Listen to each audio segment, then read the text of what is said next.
धन्यवाद हो पिता परमेश्वर का। हम पिता परमेश्वर को धन्यवाद करते हैं कि पिता परमेश्वर ने एक और हमें मौका दिया है कि हम परमेश्वर के वचनों के द्वारा अपने आप को फिर से रीजनरेट कर सकें, या फिर से हम पूरे तरीके से गंभीरता से हम हमारे पिता के बारे में समझ सकें, सोच सकें कि जो भी कुछ परिस्थितियों में हम चल रहे हैं वो परिस्थितियों में हमें परमेश्वर के किस तरीके से करीब जाना है, फिर पिता परमेश्वर को किस तरीके से पूरे तरीके से अपना समर्पण करना है, ये बात को हम पूरी गंभीरता से सोचने वाले हो सकें। आइए हम प्रार्थना करें। धन्यवाद धन्यवाद धन्यवाद धन्यवाद धन्यवाद धन्यवाद धन्यवाद देते हैं पिता परमेश्वर।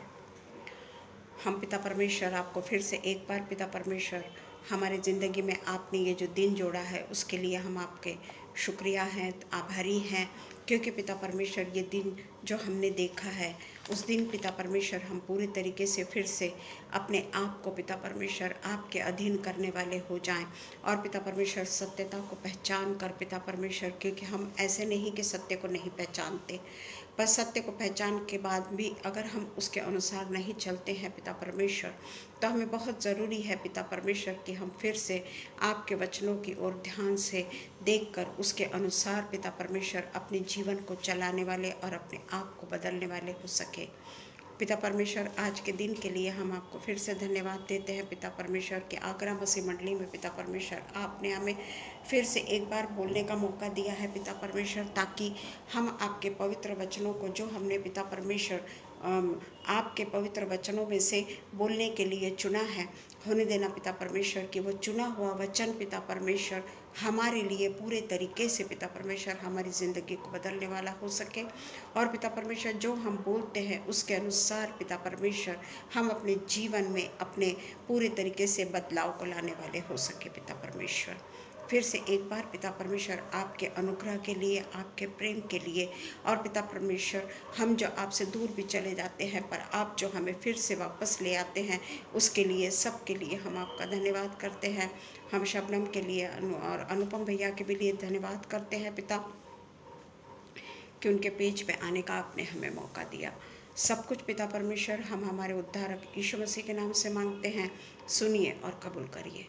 आमीन पिता, आमीन। धन्यवाद हो पिता परमेश्वर का। आज के दिन के लिए मैं फिर से एक बार परमेश्वर का धन्यवाद करती हूँ। Praise the Lord Urmila, praise the Lord sister. आज का जो हमारा विषय है वो है होलीनेस और सैंक्टिफिकेशन, पवित्रता या पवित्रीकरण। उसका अर्थ है पवित्रता या पवित्रीकरण। यह हमको देखना है कि क्या है ये। हम हमेशा ये बात को, ये वचन को या ये वाक्य को पवित्रता पवित्रता पवित्रता, हम बहुत बार ये पवित्रता के बारे में सुनते हैं, और हमारा यीशु मसीह, हमारा परमेश्वर पवित्र है, और उसी के कारण हम पवित्रीकरण क्या है इस बात को अच्छी तरीके से जानते हैं। हम जानते ज़रूर हैं कि पवित्रता क्या है और पवित्रीकरण क्या है, और ये जो हम परमेश्वर के नज़दीक में जो परमेश्वर के वचनों को लेकर जो बात हम करना चाह रहे हैं, या जो पवित्रता के बारे में जो हम वर्णन करना चाह रहे हैं, वो केवल और केवल हम बोलने वाले ना हों, क्योंकि बोलना तो किसी को भी आता है, कोई भी बोल सकता है। अपनी बुद्धि लगा के कोई भी उस चीज़ को विस्तृत रूप से बता सकता है, परंतु परमेश्वर को ये नहीं भाता। परमेश्वर ये नहीं चाहता कि उसके लिए हम बुद्धि का प्रदर्शन करें। सचमुच में पवित्रता क्या है, हम इस बात की ओर आज पूरे तरीके से अपने ध्यान को केंद्रित करें। जानते हैं हम कि पवित्रता क्या है, पर क्या हमारा जीवन सचमुच में पवित्र है? क्या हम पूरे तरीके से पवित्रता के लिए पृथक किए गए हैं? क्या हम उसके लिए अलग किए गए हैं कि हम पवित्रता को जान पाए? या पवित्रीकरण जो पिता परमेश्वर ने, यीशु मसीह ने जाने के पहले भी अपने चेलों के ओर पवित्र आत्मा को फूंका, उसने उस समय पवित्र आत्मा को केवल फूंका, और उस समय वो लोग पवित्र आत्मा से परिपूर्ण नहीं हो पाए थे।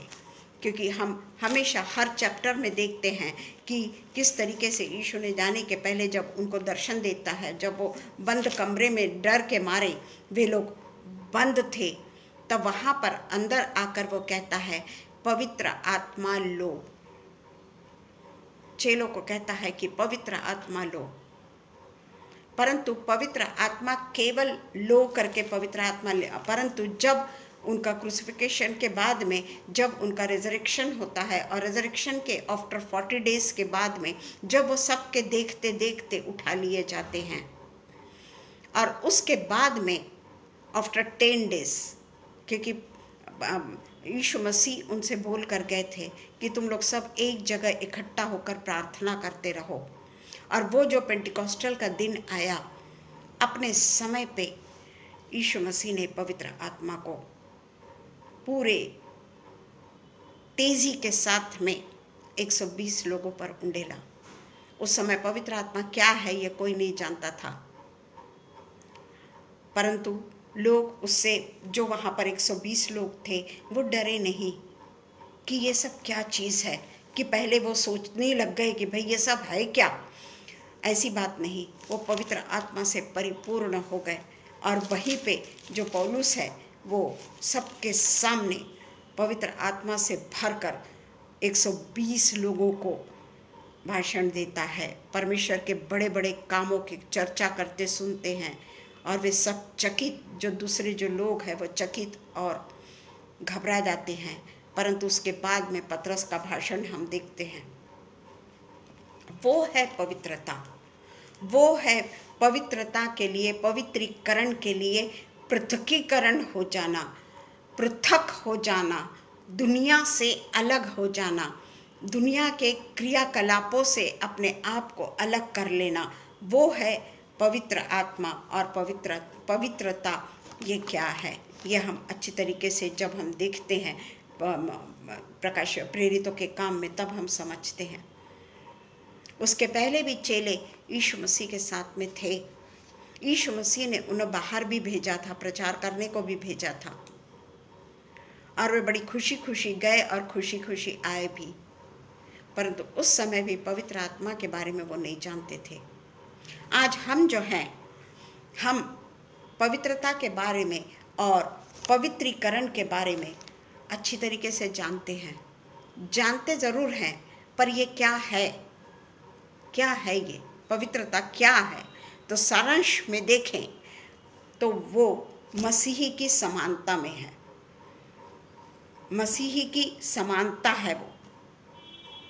और जब हम पवित्र आत्मा को पाते हैं, उस समय हम आत्मिक फलों को पहचानते हैं कि आत्मिक फल जो है वो सबसे ज़्यादा आत्मिक फल हमारे जीवन में अगर देखने को मिलता है तो वो है हमारे जीवन में प्यार। और प्यार उनके लिए नहीं जो हमसे प्यार करते हैं, क्योंकि अगर हम उनसे प्यार करते हैं जो हमसे प्यार करते हैं तो कोई बड़ी बात नहीं है,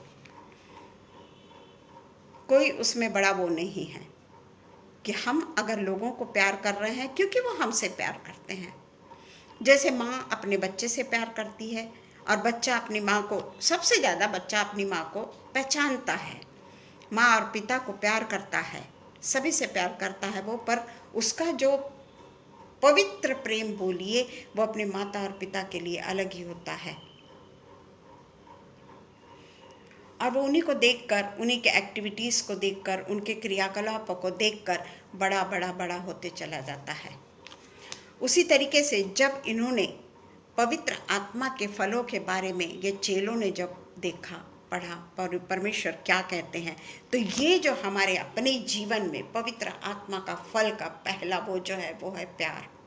और वो भी प्यार अपने दुश्मनों से, जो हमें सताते हैं, जो हमारे लिए गलत बातें सोचते हैं, या जो जिनके मन में हमारे प्रति चाहे कटुता क्यों ना हो, चाहे नफरत क्यों ना हो, चाहे उन्हें हम पसंद हो या ना हो। क्योंकि अगर हम मनुष्यों की फिक्र करने लगे कि वो हमसे प्यार नहीं करता या वो हमसे नफरत करता है, या वो हमें अवॉइड करता है। ये सब बातें अगर हम देख के सोचने लगे और उसी के ऊपर अगर हम विचार करने लगे तो परमेश्वर हमसे कभी कभी भी हमारे साथ में नहीं हो सकता, क्योंकि हम परमेश्वर से ज़्यादा एक ऐसे व्यक्ति की ओर निहार रहे हैं, या एक ऐसे व्यक्ति की ओर हमारी नज़रें टिकी हुई है, या उसके क्या करना चाहिए एक्टिविटीज़ से हम बहुत दुखी हैं। परमेश्वर हमको ग्रहण नहीं करेगा, क्योंकि पवित्र आत्मा के फल में हम मनुष्यों को दिखावा नहीं चढ़ाते। और इसलिए हम हमेशा याद रखें कि जो कोई, अगर समझ जाओ कोई बड़े पद पे है, तो हम उनकी अगुवाई ना करें, उनका अनुकरण ना करें। हमें किसी मनुष्य का अनुकरण नहीं करना, हमें तो केवल और केवल परमेश्वर के पीछे चलना है। किसी पोस्ट पे अगर है, जैसे हम बैंक में काम करते थे, हमारे जो चीफ मैनेजर होते थे, उनको खुश करने की कोशिश की जाती है और करना ही पड़ता है लोगों के अनुसार। परंतु अगर हम इस तरीके से आगे की ज़िंदगी, जो ज़िंदगी को जी रहे हैं, उसमें भी अगर हम किसी मनुष्य को महत्व देते हैं तो परमेश्वर को वो पसंद नहीं, क्योंकि हम अगर बनाए गए हैं तो पूरे तरीके से पवित्रता और पवित्रीकरण के लिए पृथक हो चुके हैं। जब 10 कुंवारियों का भी हम देखते हैं तो 5 कुंवारियां संसार के पीछे दौड़ी। वो सांसारिक तौर से पूरे तरीके से इतनी लिप्त थी कि उन्हें यही नहीं पता था कि अगर दूल्हा आएगा तो मैंने क्या करना है। परंतु वो दूसरी जो 5 कुंवारियां थी, वो पूरे तरीके से पवित्रता से और पवित्रीकरण से भरी हुई थी। और इसलिए हम देखते हैं कि जो दूल्हा जब आता है तो वो जो 5 कुंवारियां हैं, जो पूरे तरीके से पवित्र और पवित्रीकरण से भरी हुई थी, वो उठा ली जाती है। और जो दुनिया को देखते रहते हैं, दुनिया के जब आएगा तब हम देखेंगे ना, जब आएगा तब हम तैयारी कर लेंगे ना, जब आएगा तब हालेलुया हालेलुया आमीन बोल देंगे ना, जब आएगा तब हम अपने दुश्मनों से प्यार कर लेंगे ना। वो दिन कभी भी चोर की नहीं ऐसा आएगा उन लोगों के लिए जो परमेश्वर से दूर हैं, हम लोगों के लिए नहीं, जो परमेश्वर को पहचानते हैं। परमेश्वर के बाइबल के हर एक वचन के ऊपर हम जानकारी लेते हैं, बोलते हैं। बोलने वाला तो बहुत ज़्यादा न्याय होगा उसके ऊपर, क्योंकि वो बोलता है। बोलने के बाद में अगर हम उस चीज़ को हम अपना नहीं रहे हैं तो बोलने की, जो हम बोल रहे हैं उसकी सज़ा हमें गंभीर रूप से मिलेगी। और इसलिए हम देखते हैं कि अपने जीवन में प्यार और आत्मा, ये आत्मा यानी पवित्र आत्मा, ये जो फल के द्वारा हम देखते हैं कि हम कहाँ पर हैं। अपना हम खुद का परीक्षण, आत्म परीक्षण हम कर सकते हैं, क्योंकि हम चर्च जाते हैं, हम बाइबल पढ़ते हैं, हम प्रेयर करते हैं, हम परमेश्वर के वचन को बोलते हैं। और हम अगर आत्मा के फलों को ही ना पहचाने, अगर हम प्रेम को ही ना पहचाने, अगर हमारे मन में आत्मा भी है, प्रेम भी है, फल भी है, सब है, पर हम किसी व्यक्ति से नफरत करते हैं, तो वो सब के सब जो हमारे पास में फल है उसका कोई अर्थ नहीं है, क्योंकि हमको परमेश्वर ने नफरत करना नहीं सिखाया। तो इसलिए हम देखते हैं 1 कुरिन्थियंस 13:1-13। 1 कुरिन्थियंस 13:1-13।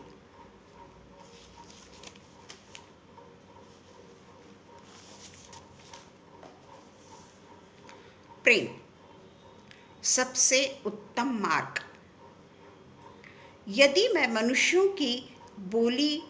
मनुष्यों और स्वर्गदूतों की बोलियां बोलूं और प्रेम ना रखूं, बहुत ज़्यादा मैं स्वर्गदूतों की बोलियां बोल रहा हूं, मनुष्यों की बोलियां बोल रही हूं, परंतु मैं प्रेम न रखूं तो मैं ठनठनाता हुआ पीतल और झंझनाती हुई झांझ हूं। और यदि मैं भविष्यवाणी कर सकूं, प्रोफेसी कर सकूं, और सब भेदों और सब प्रकार के ज्ञान को समझूं और यहाँ तक पूरा विश्वास हो कि मैं पहाड़ों को हटा दूं, परंतु प्रेम न रखूं तो मैं कुछ भी नहीं, कुछ भी नहीं। ये वचन को हम हमेशा सोचते ज़रूर हैं कि ये वचन तो बड़ा हमेशा पढ़ा हुआ है ना, हमको याद भी है। कई लोगों को 13वां अध्याय पूरा याद होगा, है ना, पूरी तरीके से उनको याद होगा। प्रेज द लॉर्ड, है ना। परंतु इसका अर्थ क्या है? क्या हमने कभी उसको डीपली लिया है? क्या कभी सोचा है कि यदि मैं अपनी संपूर्ण संपत्ति कंगालों को खिला दूं या अपनी देह जलाने के लिए दे दूं और प्रेम न रखूं तो मुझे कोई लाभ नहीं, कोई लाभ नहीं। प्रेम धीरजवंत है, कृपालु है, प्रेम डाह नहीं करता, प्रेम अपनी बढ़ाई नहीं करता। इसमें जो जो हम करते हैं ये समझ लीजिए कि हम में परमेश्वर का प्रेम नहीं है।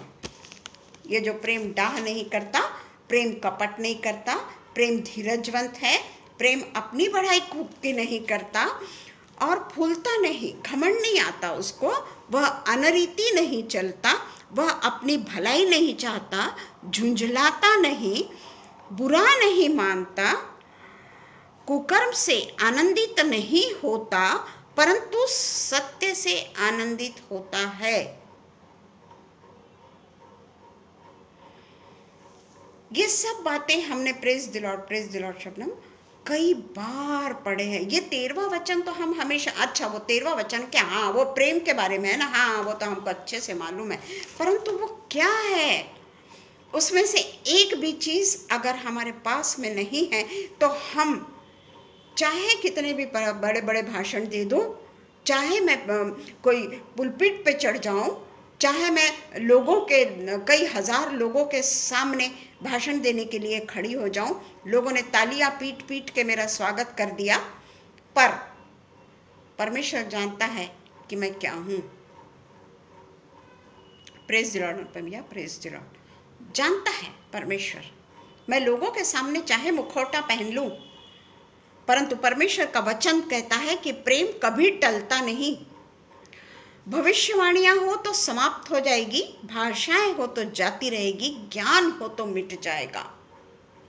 सांसारिक ज्ञान की मैं इतनी पढ़ी लिखी हूँ, मैं ऐसी हूँ, मैं वैसी हूँ, मैंने रिसर्च किया, मैं डॉक्टर हूँ, मैं क्या जो भी हमने किया है, वो सब चीज़ों का अगर हम सर्टिफिकेट यीशु मसीह को देते हैं कि यीशु मसीह देख मैंने दुनिया में कितना ज़्यादा ज्ञान हासिल किया है,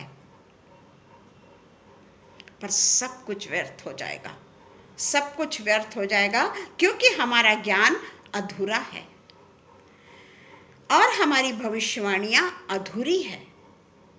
परंतु जब सर्वसिद्ध आएगा तो अधूरा मिट जाएगा। जब मैं बालक था तो मैं बालकों के समान बोलता था, बालकों का सम्मान था, बालकों की सी समझ थी, परंतु जब सियाना हो गया तो बालकों की बातें छोड़ दी। अभी हमें दर्पण में धुंधला सा दिखाई देता है, परंतु उस समय आमने सामने देखेंगे। इस समय मेरा ज्ञान अधूरा है, परंतु उस समय मैं पूरी रीति से पहचानूंगा कि जैसा मैं पहचाना गया हूं। पर अब विश्वास, आशा, प्रेम, विश्वास, फेथ, आशा, होप, प्रेम, लव, ये तीनों स्थायी है, पर इनमें सबसे बड़ा प्रेम है। अब हम अपना खुद का स्व अध्ययन कर लें, क्योंकि ये 13वां अध्याय हम हमेशा पढ़ते हैं, परंतु जब हम इसकी एक एक बातों को पढ़ते हैं ना, उस समय हमको याद आता है, उस समय जब हम खुद का रियलाइजेशन करने को बैठते हैं। दूसरों का करना बहुत आसान है कि अच्छा वो XYZ, अरे हाँ वो तो ऐसा है, वो तो वैसा है, वो तो यूं है, वो त्यों, वो कुछ भी होगा, हमें उसके लिए प्रार्थना करना है। क्योंकि प्रेम, हम ये ना सोचें कि वो अगर स्वर्ग में नहीं जाता है, मुझे क्या, उसे अगर स्वर्गीय सिंहासन नहीं मिलता है, मुझे क्या, उसके भी पास में बाइबल है, वो भी परमेश्वर के वचन को सुनने आता है, वो भी परमेश्वर का वचन सुनता है, तो वो खुद अपना मार्ग को सीधा कर ले। अगर ऐसा होता तो हमारे यीशु मसीह को हमारे लिए आकर क्रूस पर चढ़ने की जरूरत ही नहीं थी, जरूरत ही नहीं थी। क्योंकि पुराना नियम में परमेश्वर ने हमें बहुत सारी बातों के लिए सतर्क किया था, हर बातों के लिए हमको सतर्क किया, हमको माफ करते चला आया। परंतु उसका प्रेम धीरजवंत है, कृपालु है, दयालु है, जलन नहीं करता, लोगों के लिए गलत बात नहीं सोचता। वो प्रेम यीशु मसीह का प्रेम, वो प्रेम के बारे में ये चैप्टर में वो प्रेम हम में पाया जाना चाहिए, हम में पाया जाना चाहिए। हम कई बार ये चैप्टर को पढ़ते हैं, कई बार छोड़ भी देते हैं कि हमें मालूम है ये चैप्टर, परंतु उसमें से क्या एक तो भी बात हम पर लागू होती है? क्या हम सोच सकते हैं कि हम में कितना प्रेम है? थोड़ा सा भी अगर हम हर्ट होते मनुष्यों के द्वारा, हाँ, हम परमेश्वर को तो रोज दिन में कई बार, बल्कि हर मिनट में हर्ट करते रहते हैं। सोचिए, आज हम सोचें अपने बारे में कि हमने पिता परमेश्वर को आज कितने बार हर्ट किया, कितने बार हमने उसका तिरस्कार किया, कितने बार में हम झुंझलाए, कितने बार में हम लोगों के साथ में बुरा बर्ताव किया, हमने क्या किया? सोचे जरा। हमारे मन में आता है कि ऐसा उसने मेरे बारे में ऐसा बोला कि अब भी मैं उसको फ़ोन करके बुलाती हूँ और पूछती हूँ कि तूने मेरे बारे में ऐसा क्यों बोला। मन में आता है ना। परंतु उस समय भी कंट्रोल करने वाला हमारा परमेश्वर ही होता है प्रियो। वही हमें रोकता है, वही हमें थोड़ा देर देता है हमको, कर ले, तेरे को तेरे मन में जितनी भी भड़ास है तो निकाल दे। पर एक समय के बाद में परमेश्वर अपने प्रेम से हमको इस तरीके से कायल कर देता है कि हम अपने लिए हुए निर्णय के लिए अलग हो जाते हैं वो निर्णय से कि नहीं, हमें ऐसा नहीं करना चाहिए। संसार का जो अधिकारी है, संसार का जो सरदार है, वो कभी नहीं चाहता कि हम परमेश्वर के आसन के पास में जाएं, क्योंकि वो संसार का सरदार है। वो ये चाहता है कि ये मेरे अंडर में रहे, ये मेरे अधीन रहे, और मेरे विचार उसको एनकरेज करते हैं, मेरे विचार उसको इनवाइट करते हैं। मैं उसको मौका देती हूँ मेरे हृदय में आने का। प्रेम उस समय बाजू हो जाता है। परंतु पिता परमेश्वर खामोशी से देखते रहता है कि थोड़ी देर बाद रीता का गुस्सा शांत होएगा, 5 मिनट बाद होएगा, 10 मिनट बाद होएगा, तब फिर मैं इससे बात करूँगा। पर परमेश्वर करता ज़रूर है बात। अपने भक्तों को परमेश्वर नहीं छोड़ता। वो जानता ज़रूर है, हमारी गतिविधियों को जानता है, हमारे विचारों को वो दूर से पहचान लेता है, हमारे विश्वास को वो पूरे तरीके से उसने हमारे विश्वास को परखा हुआ है कि ये कितनी देर नाराज रहेगी, जानता है वो। और जब समय निकल जाता है, जब समय थोड़ा जाने देता है वो समय को, और उसके बाद में हमारी बुद्धि फिर से नवीनीकरण होता है हमारी बुद्धि का, ये हम केवल और केवल परमेश्वर को धन्यवाद दें कि अगर हमारी बुद्धि का नवीनीकरण ना हुआ, कौन सी बुद्धि? संसार की बुद्धि नहीं, आत्मिक बुद्धि, जो हमेशा हम कैसे पढ़ते हैं, बोलते हैं, प्रेयर करते हैं कि पिता परमेश्वर ये केवल लोगों के लिए नहीं, ये मेरे लिए है ये वचन ना। तो परमेश्वर फिर थोड़ी देर बाद में हमको याद दिलाता है, और हम अपने जो विचार, हमको जो संसार के सरदार को हमने इनवाइट किया था, उसको हम भगा देते हैं।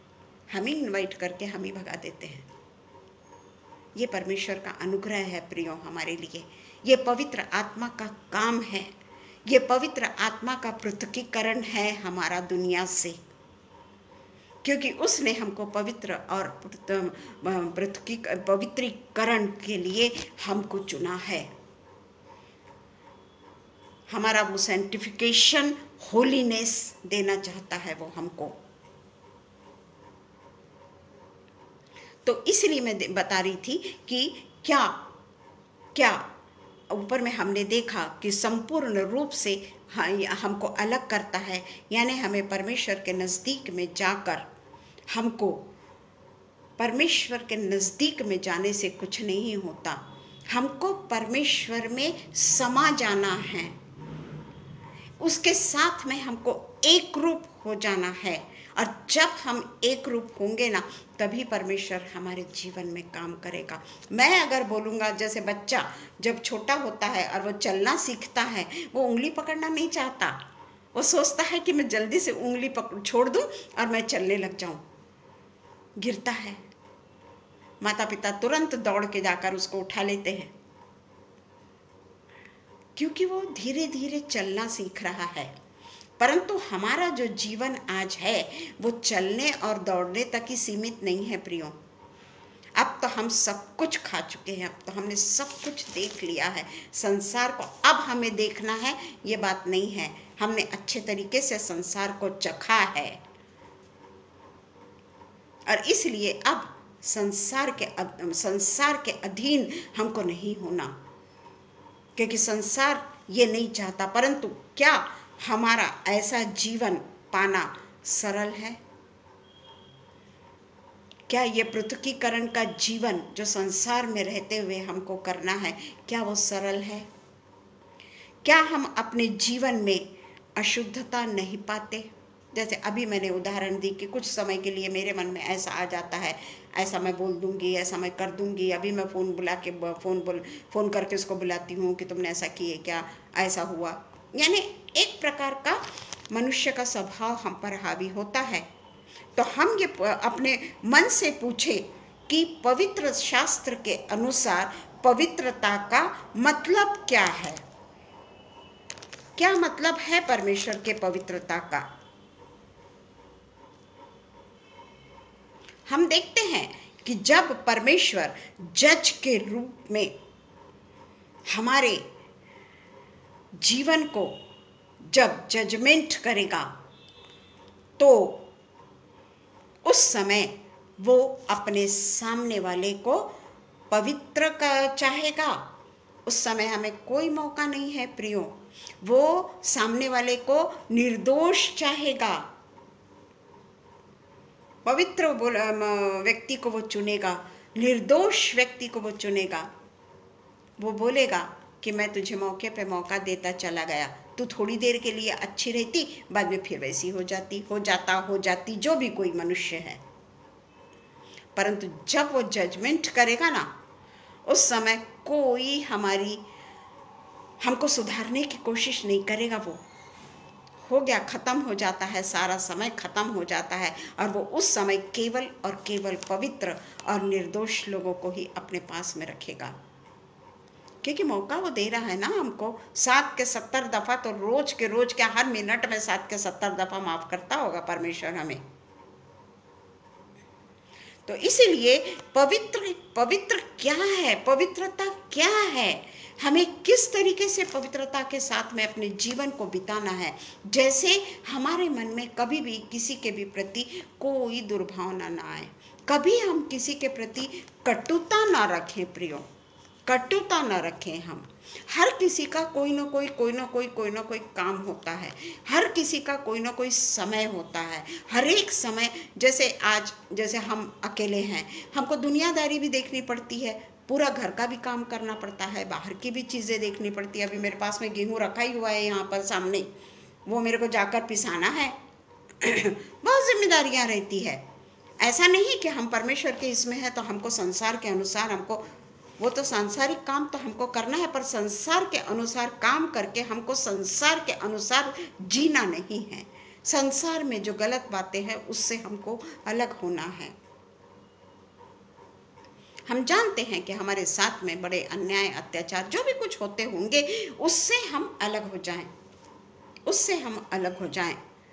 जिस तरीके से हम देखते हैं 1 कुरिन्थियंस 1:26-30, 1 कुरिन्थियों 1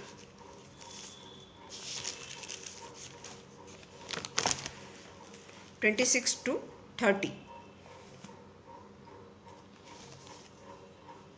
हे भाइयों, अपने बुलाए जाने को तो सोचो।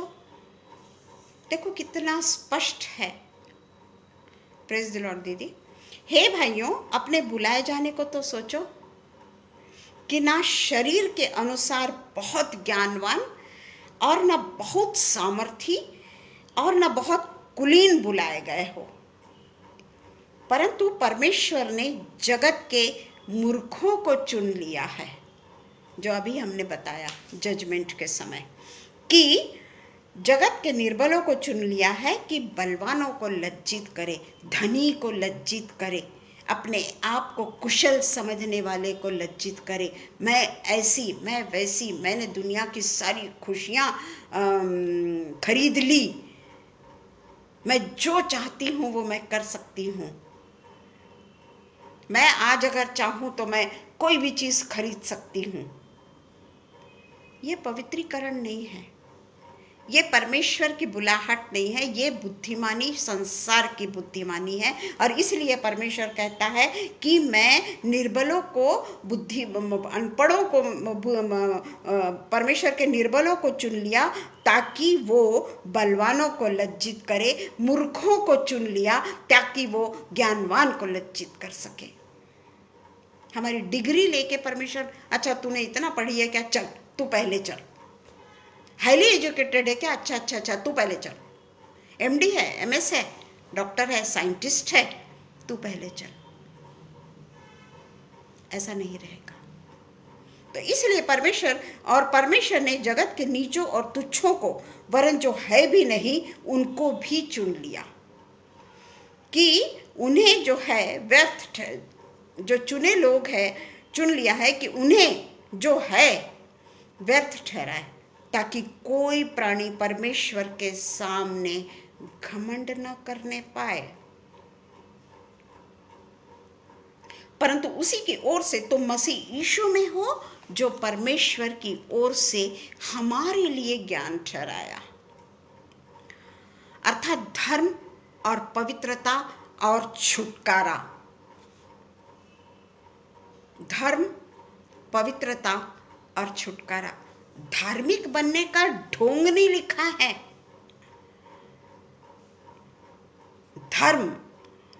धर्म का प्रखान पंडित हूँ मैं, या मैंने बहुत बड़ी बड़ी डिग्रियां ले लिया हूँ तो परमेश्वर के लाइन में मैं पहले नंबर पे खड़ा रहूँगा, मेरिट में हूँ मैं क्योंकि, पर वो ज्ञानवानों को लज्जित करेगा। और यहाँ पे लिखा है कि अर्थात धर्म और पवित्रता और छुटकारा, ताकि जैसा लिखा है वैसा ही हो, जो घमंड करे वो केवल और केवल प्रभु में घमंड करे। बहुत स्पष्ट रूप से बाइबल के वचन है प्रियो, हम नहीं समझ पाते, हम उसको एक एक वचन को चबा चबा के नहीं पढ़ते। मेरे को आज 2 चैप्टर ख़त्म करना है, मेरे को आज 4 चैप्टर ख़त्म करना है, मेरे को 10 चैप्टर ख़त्म करना है, मेरे को एक पूरा का पूरा सबसे भजन संहिता जो है वो 2 दिन में समाप्त करना है। कितनी बड़ी पुस्तक है भजन संहिता, उसको मेरे को 2 दिन में समाप्त करना है। क्या समझे हम? यहाँ पे एक एक लाइन जब हम पढ़ते हैं, हमने कई बार पढ़ा होगा, पर हम उसके अनुसार नहीं चलते प्रियो, उसके अनुसार नहीं चलते। हम अपने संसार की बुद्धि पे घमंड करते हैं, संसार के रूप पे घमंड करते हैं, संसार के दिखावे पे घमंड करते हैं। संसार जिस तरीके से हमको प्रॉस्पेरिटी में क्या करना चाहता है, पूरे तरीके से घसीट लेना चाहता है और हम घसीटते चले जाते हैं। परमेश्वर कहता है कि मैंने बुद्धिमानों को नहीं, मैं मूर्खों को चुनूंगा, मैं ज्ञानवानों को नहीं, मैं मूर्खों को चुनूंगा, धनी को नहीं, मैं निर्धन को चुनूंगा। मैं निर्धन यानी ऐसा नहीं बोल रही कि गरीब, हमारे पास में काफ़ी धन है, पर परमेश्वर का धन हमारा कहाँ है? कहाँ है परमेश्वर का धन? कोई महत्व ही नहीं रखता हमारे धन का, तो इसलिए दूसरा जो पवित्रता का मतलब है कि हमारे जीवन में जो परमेश्वर हमसे पवित्रता की उम्मीद करता है, क्योंकि उसको मालूम है कि मेरे सारे वचन, आज हमारे पास में इंग्लिश व्यक्ति है, इंग्लिश बाइबल मिल जाएगा, बंगाली है, बंगाली मिल जाएगा, गुजराती है, गुजराती में, उड़िया है, उड़िया, हर लैंग्वेज में आज बाइबल छपी हुई है। कोई ये नहीं कह सकता कि मुझे हिंदी नहीं समझती थी ना, इसलिए परमेश्वर मैं तेरे वचन को नहीं पढ़ सका। आज बाइबल सोसाइटी ने हर लैंग्वेज में बाइबल को छाप रखा है। छोटी बाइबल चाहिए, पॉकेट बाइबल चाहिए, पॉकेट बाइबल भी है। आजकल अपने पास में मोबाइल आ गया है, मोबाइल में हम बाइबल को डाउनलोड करके मोबाइल में हम पढ़ सकते हैं। पर इसीलिए परमेश्वर जो है वो हमसे हमेशा पवित्रता की उम्मीद करता है, और उसका एक मापदंड है। ये मत सोचिएगा कि 50 ग्राम का मापदंड है उसका, ऐसा मत सोचिएगा, या 1 किलो का मापदंड है उसका। उसकी कोई वेट ही नहीं है उसका, उसके भी पास मापदंड है। और इसलिए वो कहता है कि हम जब हमारा जजमेंट होगा उसमें हम फिट है क्या। रोज पढ़ते हैं, अभी भी पढ़ा हमने, कितना समझे। कल हम देखेंगे, कल का है, थोड़ा 1 घंटा हो जाने दीजिए, क्या पता क्या पढ़ा, फिर से बाइबल खोल के देखना पड़ेगा। स्पष्ट लिखा है कि परमेश्वर के सामने वो व्यक्ति घमंड ना करे, घमंड ना करे। आज हम देख रहे हैं इजराइल, गाजा, हमास, तुर्की, क्या नहीं हो रहा है दुनिया में। एक यानी वो जो युद्ध है उसको धर्म का रूप दे दिया गया है कि हम मुस्लिम हैं करके हमको कोई सपोर्ट नहीं करता, या हम ये हैं करके हमको, यानी एक धार्मिक रूप में चला गया है वो युद्ध, धर्म का युद्ध बन गया है वो। आज ही मैंने न्यूज़ देखी हूँ, धर्म का युद्ध बन गया है। इजराइल भी पूरे तरीके से लोगों को नष्ट करने पे तुला हुआ है, और हमास भी पूरे तरीके से क्या क्या मिल क्या रहा है। सिर्फ अपना बल बता रहे हैं, अपनी शक्ति बता रहे हैं, अपने पास में कितने शस्त्र हैं, कितने अस्त्र हैं, क्या क्या नहीं मैंने बना लिया। मैं तो अंदर तक जाकर, सुरंग में जाकर लोगों को मार रहा हूँ, लोगों को ऑक्सीजन को मैं कम कर रहा हूँ, सुरंग में जाकर मैं तो लोगों को पूरे तरीके से खत्म कर दे रहा हूँ, मैं कितना बलशाली हूँ। यही बता रहा है ना दुनिया को।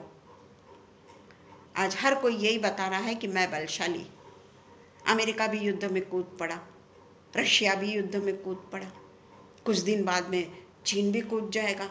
ये तो यानी तीसरे महायुद्ध की ओर हम चले जाएंगे। पर परमेश्वर अभी भी हमें बताता है कि घमंड ना करो, अपने पर घमंड मत करो। अगर तुमको परमेश्वर के सामने अगर घमंड करोगे तो सब कुछ चकनाचूर हो जाएगा। परमेश्वर मौके पे मौका हमको दिया चले जा रहा है, परंतु हम उसके सामने एक प्रॉब्लम क्रिएट कर रहे हैं। प्रॉब्लम क्रिएट कर रहे हैं कहने के बदले हम अपनी शक्ति का प्रदर्शन कर रहे हैं कि मेरा तो कुछ नहीं बिगाड़ सकता। पर बाइबल में हमने देखा है गोलियात का क्या हुआ, ये हमने देखा है। अपनी शक्ति का प्रदर्शन भी कहाँ तक, ठीक है जो भी कुछ है, पर गलत दिशा में जा रहे हैं, दुनिया गलत दिशा में जा रही है। बहुत सारे आजकल अभी अंत के दिन और काफ़ी सारे लोग अलग अलग बातें कर रहे हैं, परंतु हमको केवल और केवल अगर नज़र टिकानी है तो हमको मनुष्यों की बोली पर नहीं, पर परमेश्वर ने जैसा कहा है उसके अनुसार हमको समझने की बुद्धि परमेश्वर से मांगे कि पिता तेरा वचन क्या कहता, और हम उन लोगों के लिए प्रार्थना करें। निरपराध लोग मारे जा रहे हैं, हम उन लोगों के लिए प्रार्थना करें कि परमेश्वर इस देश में शांति ला, इस दुनिया में शांति ला। लड़ाई झगड़े से कुछ नहीं होने का।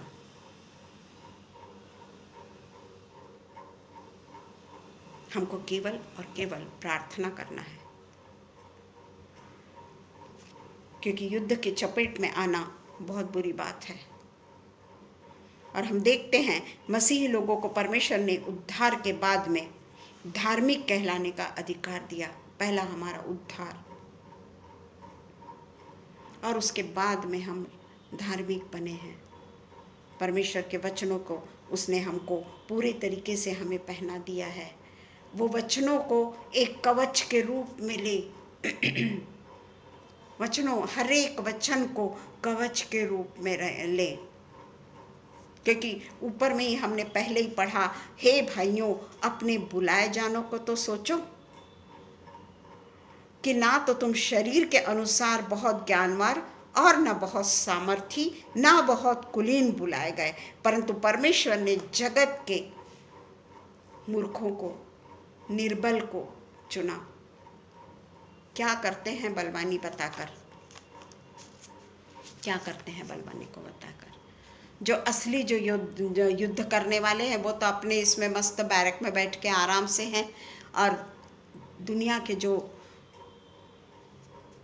जिनका कोई युद्ध से लेना देना नहीं, वही मारे जा रहे हैं, उनके बच्चे मारे जा रहे हैं। तो इस तरीके से आज जो परमेश्वर जो हमसे कह रहा है वो हमारी आँखों को खोलने के लिए कह रहा है। अधिकार दिया, पर एक निरंतर चलने वाली ये जो पवित्रता है, ये निरंतर चलने वाली प्रक्रिया है। एक बार हमने पवित्रता को पहन लिया तो मैं मरते दम तक वो पवित्रता में नहीं रह सकती। ये निरंतर मेरे को एक प्रक्रिया है जो परमेश्वर के वचनों के अनुसार, परमेश्वर के सानिध्य के अनुसार, परमेश्वर को पाने के अनुसार ही मैं वो पवित्रता को कंटिन्यू कर सकती हूँ। एक बार मैंने बाइबल पढ़ लिया, पूरी बाइबल पढ़ लिया, उल्टे तरीके से प्रकाशित वाक्य से उत्पत्ति भी पढ़ ली, उत्पत्ति से प्रकाशित वाक्य भी पढ़ ली, कई बार पढ़ ली, कोई फायदा नहीं है, कोई फायदा नहीं है। ऐसा नहीं मैं बोलती कि नहीं पढ़ना, पढ़ना तो है बाइबल, ये नहीं मैं बोल रही, पर उसके बाद में एक आधा चैप्टर लेकर उसके ऊपर हमको मनन करना बहुत ज़रूरी है, बहुत ज़रूरी है। उसके ऊपर मनन करो, चिंतन करो। और जब हम देखते हैं कि पवित्र आत्मा के कारण सच में हम अपने दैनिक जीवन में पवित्र जीवन को जीते हैं, जिस तरीके से 2 थिस्सलुनीकियों 2:13 बताता है। 2 थिस्सलुनीकियों 2:13,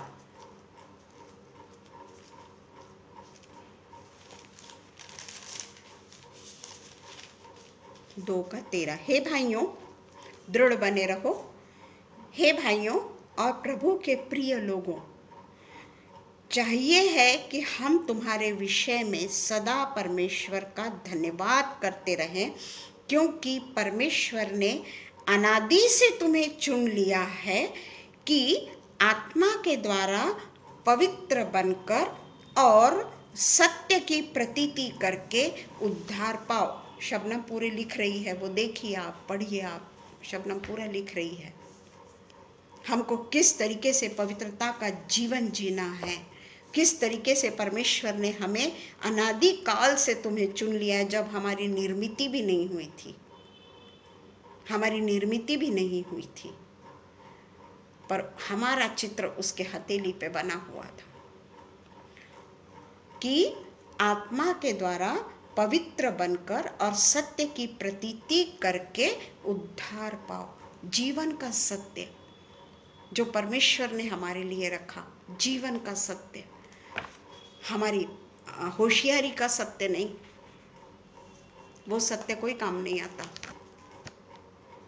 जो परमेश्वर ने हमें सत्यता के वचन, सब जो मार्ग, सत्य और जीवन, मैं ही हूँ, उसके सत्य के ऊपर हमको चलना है।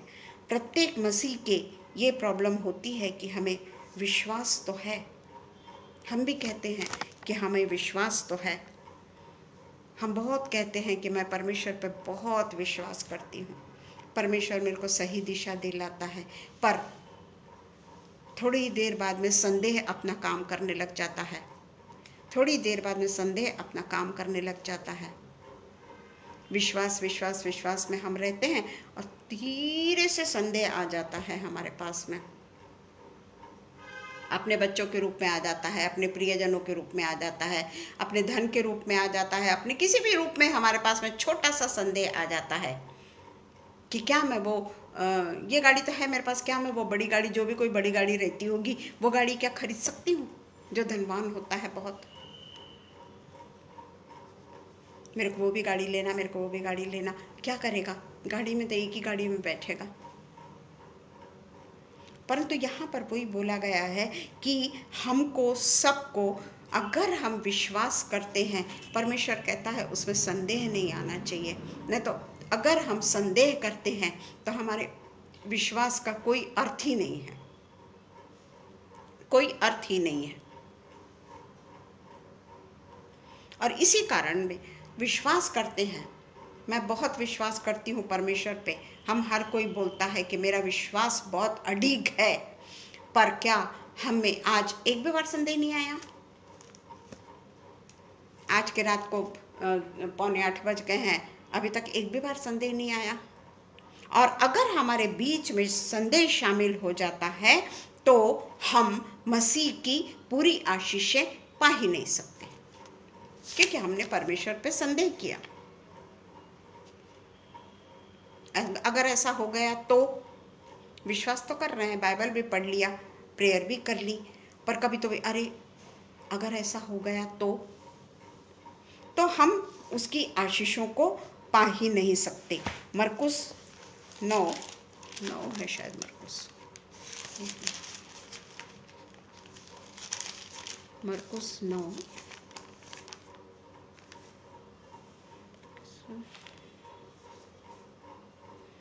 25 to 29।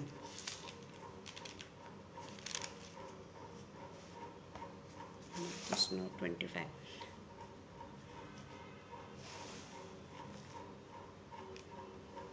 नहीं, हम आगे चलते हैं। इसका विश्वास की कमी तो थी ही, परंतु यीशु ने, हाँ, तब जब यीशु ने देखा कि लोग दौड़कर भीड़ लगा रहे हैं तो उसने अशुद्ध आत्मा को यह कहकर डांटा, हे गूंगी और बहरी आत्मा, मैं तुम्हें आज्ञा देता हूँ कि उसमें से निकल आ और उसमें फिर कभी प्रवेश न करना। तब वह चिल्लाकर और उसे बहुत मरोड़ कर निकल आई और बालक मरा हुआ सा सो गया। यहाँ तक कि बहुत लोग कहने लगे वह मर गया। अविश्वास।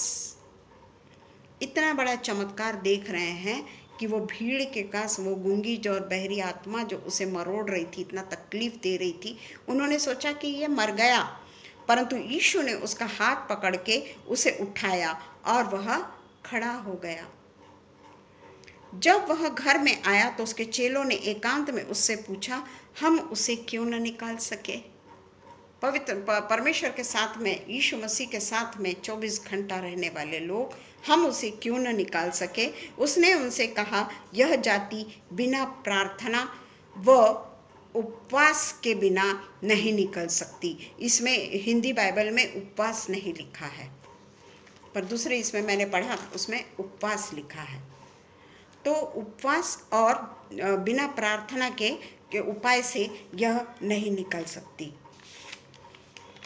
ये विश्वास की कमी तो थी ही, लोगों में भी थी और चेलों में भी थी। विश्वास की कमी तो थी। इतना बड़ा चमत्कार उन्होंने क्या पहले नहीं देखा था? वो सूअरों के झुंड में जो दुष्टात्माएं समा गई थी, अंधों को चंगा किया, मुर्दों को जो भी कोई किया है, तो क्या वो चेलों ने पहले नहीं देखा था? पर चेलों अविश्वास करते हैं और कहते हैं कि क्या हम इसे क्यों नहीं निकाल सके, हम इसे क्यों नहीं निकाल सके? तो यीशु मसीह ने उसके केवल 2 ही कारण बतलाए। एक है पर्याप्त प्रार्थना।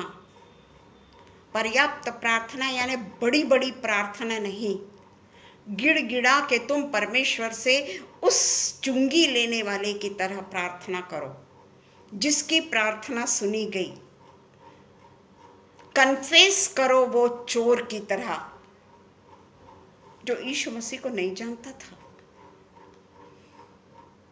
पर उसका कन्फेस आखिरी समय में करना और वो चुंगी लेने वाले की प्रार्थना करना। और इसलिए कहा है कि पर्याप्त प्रार्थना और सच्चा उपवास बनाकर, हमने देखा मत्ती में लिखा हुआ है कि अपने मुंह को लोगों को समझ में आए कि मैं बहुत उपवास में हूँ, मेरा बहुत दिनों से मेरा उपवास चल रहा है और मैं बिल्कुल खाना नहीं खा रही हूँ और ये नहीं कर रही वो नहीं कर रही। ये हमारे विश्वास को नहीं दर्शाता, ये हमारे विश्वास को नहीं दर्शाता। हमारी प्रभावकारी जो प्रार्थना होती है ना, जो हम दूसरों के लिए करते हैं, अपने लिए नहीं, वो जो प्रार्थना होती है ना, वो प्रार्थना अगर हमारे साथ में है तो उपवास भी अगर हम करेंगे तो हमारे चेहरे पे शिकन भी नहीं आएगी, हमारे चेहरे पे एक रौनक लोगों को दिखेगी, परमेश्वर की चमक हमारे लोगों को हम लोगों को दिखा सकेंगे। और इसलिए प्रार्थना और उपवास करने के लिए भी विश्वास की ज़रूरत है। सच्ची प्रार्थना और सच्चा उपवास करने के लिए भी विश्वास की ज़रूरत है, जो कभी नहीं डिगता, ऐसा विश्वास जो कभी नहीं हिले कि मैंने को 2 दिन हो गया 3 दिन हो गया मैंने उपवास किया, अगर ये बात नहीं सुनी गई तो लोग मेरे लिए क्या बोलेंगे कि मैं किस चीज़ के लिए उपवास करने बैठी हूँ और परमेश्वर ने अभी तक सुना ही नहीं मेरी प्रार्थना को। तो हमारी जो प्रार्थना है वो पर्याप्त नहीं है। हमने शक किया, हमने संदेह कर लिया। बोलना बहुत आसान है पर ये हमारे जीवन में भी होना बड़ा कठिन है। परंतु हमको धीरे धीरे ये सब सीखना है। अभी तक तो हमने सीख के, जैसा पौलुस कहता है कि हम अभी भी दूध पीते बच्चे हैं, हम अभी भी कड़क चीज खाने वाले नहीं हो सके। तो इसीलिए उपवास केवल खाना नहीं खाया ये बताने के लिए नहीं है कि मैं खाना नहीं खा रहा हूँ, ये उपवास नहीं है।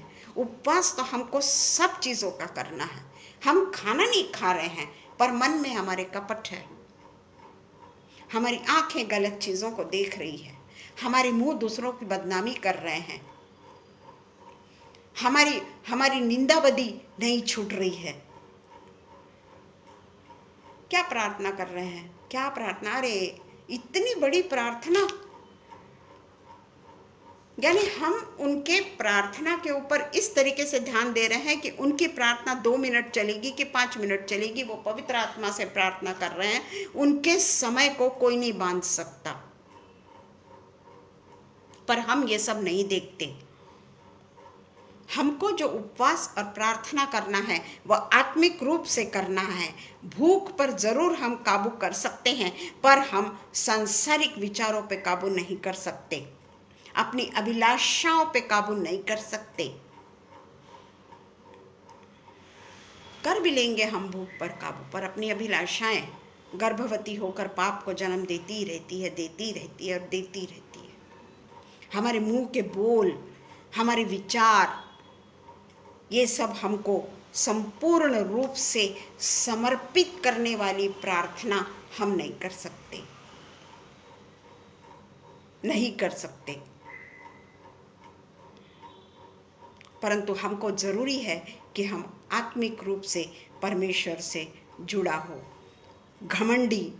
घमंडी एक हमारे लिए बहुत बड़ी अड़चन है, पवित्र आत्मा को शोकित करने के लिए बहुत बड़ी अड़चन है घमंड। हमसे बड़ा कौन, यहाँ पे यीशु मसीह के सामने कौन बड़ा, हमने पढ़ा है ना, ये परमेश्वर कहता है कि सबसे पहले तुम सेवक बनो, अगुए बनने की कोशिश मत करो एकदम से, पहले तो तुम सर्वेंट बनो। और हम सब सर्वेंट ऑफ गॉड ही बने, पर उसमें भी हम कई बार कंपेयर करते हैं कि हमसे बड़ा कौन। हम सबसे बड़े, जिस तरीके से मरकुस 10:28 का 31 हम जल्दी से पढ़ लेंगे। मरकुस 10:28 से 31। पतरस उससे कहने लगा, देख, हम तो सब कुछ छोड़कर तेरे पीछे हो लिए हैं।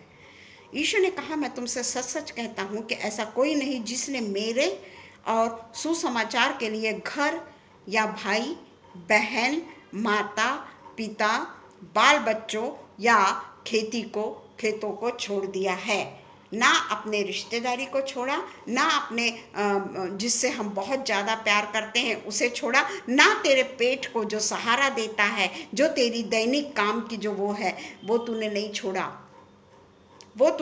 छोड़ा। और अब इस समय 100 गुना न पाए। घरों और भाइयों और बहनों और माताओं और बाल बच्चों और खेतों को पर सत्ताव के साथ और परलोक में अनंत जीवन।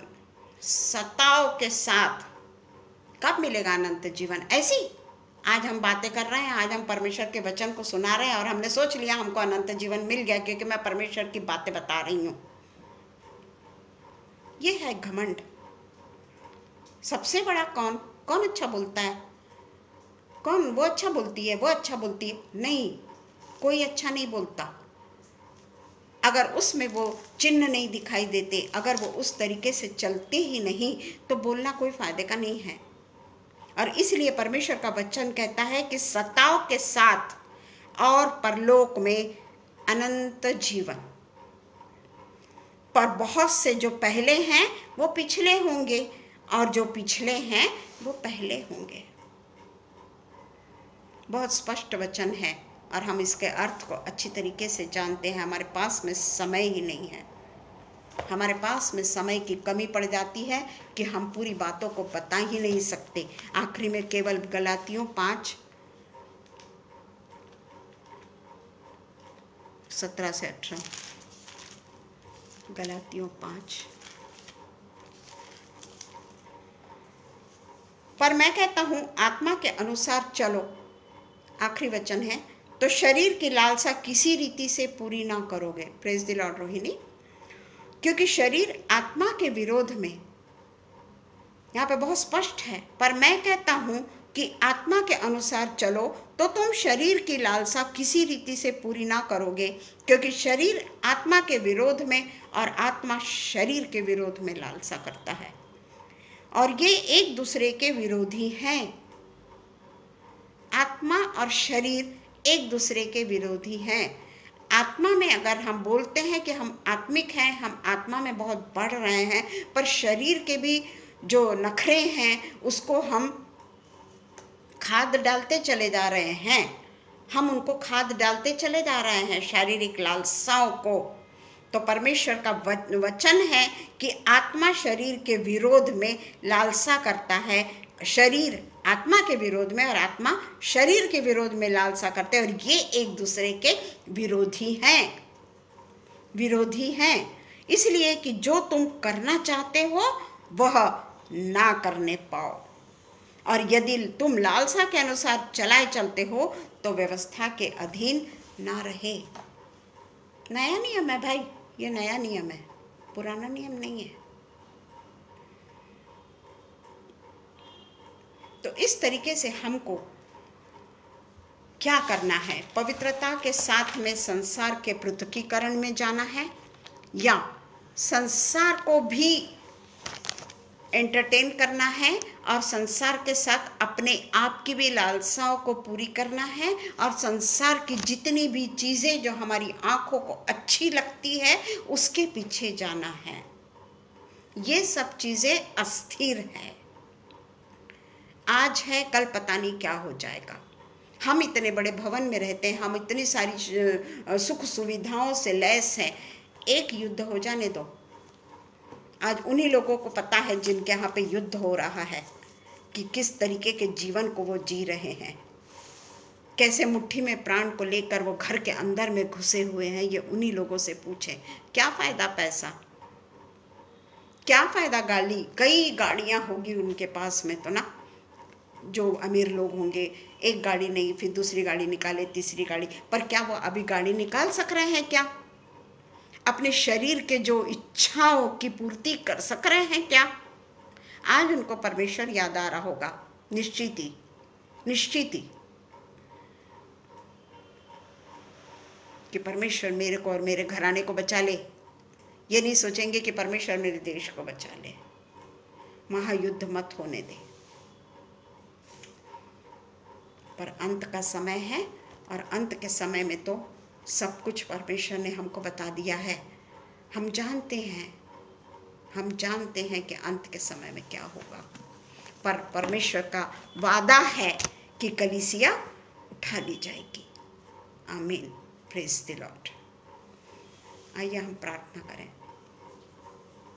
धन्यवाद हो पिता, धन्यवाद हो पिता, धन्यवाद धन्यवाद धन्यवाद धन्यवाद धन्यवाद देते हैं पिता परमेश्वर, ये जीवित कलाम के लिए पिता परमेश्वर, जो आपके कारण पिता परमेश्वर हम पवित्रता में भर के आज आपके वचन को बोल सके। पिता परमेश्वर, ये पवित्रता सदा हम लोगों में कायम रहे पिता परमेश्वर। हम संसार के सारी बातों को छोड़कर पिता परमेश्वर केवल और केवल आपके पीछे भागने वाले हो सके। क्या यीशु मसीह बड़े घर में नहीं पैदा हो सकते थे?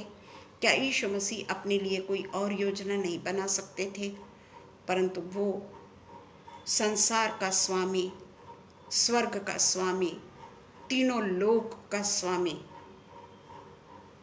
पूरे तरीके से बीमार बन गया, रोगी बन गया, तकलीफ में आ गया, गरीब घर में जन्म लिया, और ऐसी दशा हम मनुष्य ने उसकी बनाई कि हम उसके रूप को भी नहीं पहचान सके।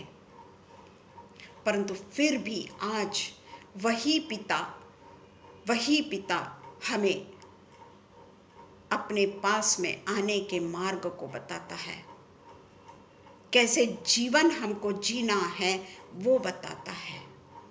किस तरीके से हमको परमेश्वर को पाना है वो रास्ता बताता है। किस तरीके से हमको संसार से पृथक होना है वो बताता है। किस तरीके से हमको पवित्र होना है यह बताता है। किस तरीके से हमको पूरे तरीके से अलग होकर परमेश्वर के मार्ग पर चलना है ये बताता है। आज भी वो यही चाहता है कि हम सब बचा लिए जाएं। जो परमेश्वर के चुने हुए लोग हैं, परमेश्वर ने बुलाया तो बहुतों को है, पर चुने हुए काफ़ी कम है। बुलाए हुए तो बहुत है, पर चुने हुए काफ़ी कम है। ये वचन परमेश्वर ने यूं ही नहीं लिखा। इसका अर्थ है उसमें से हम वो चुने हुए जो मुट्ठी भर लोग हैं, उसमें अगर हमको शामिल होना है तो परमेश्वर के राज्य की हमको बाट चुना है। परमेश्वर की पवित्रता को हमको पहन लेना है। परमेश्वर के जीवन को हमको ग्रहण कर लेना है। मैं और मेरा घराना, इतना सीमित हमारा क्षेत्र ना हो। हमारे लिए तो जिस तरीके से यीशु मसीह इस दुनिया में केवल हमारे लिए नहीं आए, पर दुनिया के पिता परमेश्वर यीशु मसीह ने दुनिया को सही मार्ग दिखाने के लिए वो यहाँ आए और सबके लिए क्रूस पर अपनी जान को दे दी और अपने अमूल्य रक्त का एक एक कण बहाकर हम सब के लिए एक उद्धार का मार्ग तैयार कर दिया। हमें केवल वो उद्धार के मार्ग पर चलना है। वो चलना भी सिखाता है ना, अपने वचनों के द्वारा यीशु मसीह हमें चलना भी सिखाते हैं, पर वो मार्गों पे हम नहीं चलना चाहते। हम गलत मार्गों का प्रयोग करते हैं। पिता परमेश्वर, क्या हम आपसे प्रार्थना करते हैं विशेषकर युद्ध के लिए, इज़राइल के युद्ध के लिए, गाज़ा के युद्ध के लिए, हमास के युद्ध के लिए, सब जहाँ पे भी युद्ध है उसके लिए हम प्रार्थना करते हैं। पिता, ये युद्ध को रोक, ये युद्ध को पिता परमेश्वर शांति से लोगों को शांतिपूर्ण जीवन दे। अपनी शक्ति का प्रदर्शन ये लोग ना करे पिता, दुनिया का अंत ना करे पिता परमेश्वर। हम जानते हैं कि दुनिया का अंत तो होगा, परंतु पिता परमेश्वर आप हमारे लिए सब जो अशांति में आज जी रहे हैं उन सब को आप शांति का मार्ग बताइए, शांति दिखाइए उन्हें, क्योंकि आपका वचन कहता है मार्ग, सत्य और जीवन केवल और केवल मैं ही हूँ। पुनरुत्थान और जीवन केवल मैं ही हूँ। पिता परमेश्वर के पास में मैं जाता हूँ और तुम्हारे लिए जहाँ मैं रहूँगा वहाँ तुम्हारे लिए जगह तैयार करने जाता हूँ। इसलिए पिता परमेश्वर हर किसी की आँखों को खोल दे जो युद्ध में अपने आप को पूरे तरीके से बंदी बना के रखे हैं, उन सब की आँखों को खोल दे पिता परमेश्वर, ताकि हर कोई पिता परमेश्वर शांतिपूर्ण जीवन को जीकर यीशु मसीह के साथ में रहने वाले हो सके। जहाँ न दुख है, जहाँ न विलाप है, जहाँ न किसी प्रकार की तकलीफ है, जहाँ न रोग है, ऐसी जगह पे हम जाने वाले हो सके पिता परमेश्वर। हम ऐसे मार्गों को चुनने वाले हो सके पिता परमेश्वर। आज के वचन के लिए पिता परमेश्वर हम आपको धन्यवाद धन्यवाद और धन्यवाद ही कहते हैं पिता परमेश्वर कि आप हमें एक नया मार्ग दिखाने के लिए आए हैं। जो मार्ग हम जानते हैं पर वो मार्ग पर चलते चलते हम भटक जाते हैं, पर आज फिर से पिता परमेश्वर एक मैसेज आपने हमारे सामने रखा है जो हमारी आँखों को खोलने वाला मैसेज है पिता परमेश्वर। हमारे मनों को पूरे तरीके से पवित्र करने वाला मैसेज है पिता परमेश्वर। वो पवित्र मैसेज जो आपके द्वारा हमने पाया होने दे पिता परमेश्वर की, उसके अनुसार हम अपने जीवन को काटने वाले हो सके। जितना भी जीवन हमारा बाकी है पिता परमेश्वर, वो हम बहुत ही गंभीरता से और बहुत ही पवित्र होकर, जिस तरीके से पिता परमेश्वर आपके नबियों ने वो जीवन को जिया, जिस तरीके से यीशु मसीह जब इस दुनिया में मनुष्य के रूप में आए और जिस तरीके का जीवन उन्होंने जिया और उसके बाद में जो चेलों ने उस जीवन को जिया पिता परमेश्वर, वही जीवन हम लोग को भी पिता परमेश्वर, हम सबसे पृथक हो जाए, सबसे पिता परमेश्वर पवित्र पवित्र और पवित्र जीवन हमारा हो जाए पिता परमेश्वर। हम यही प्रार्थना करते हैं पिता।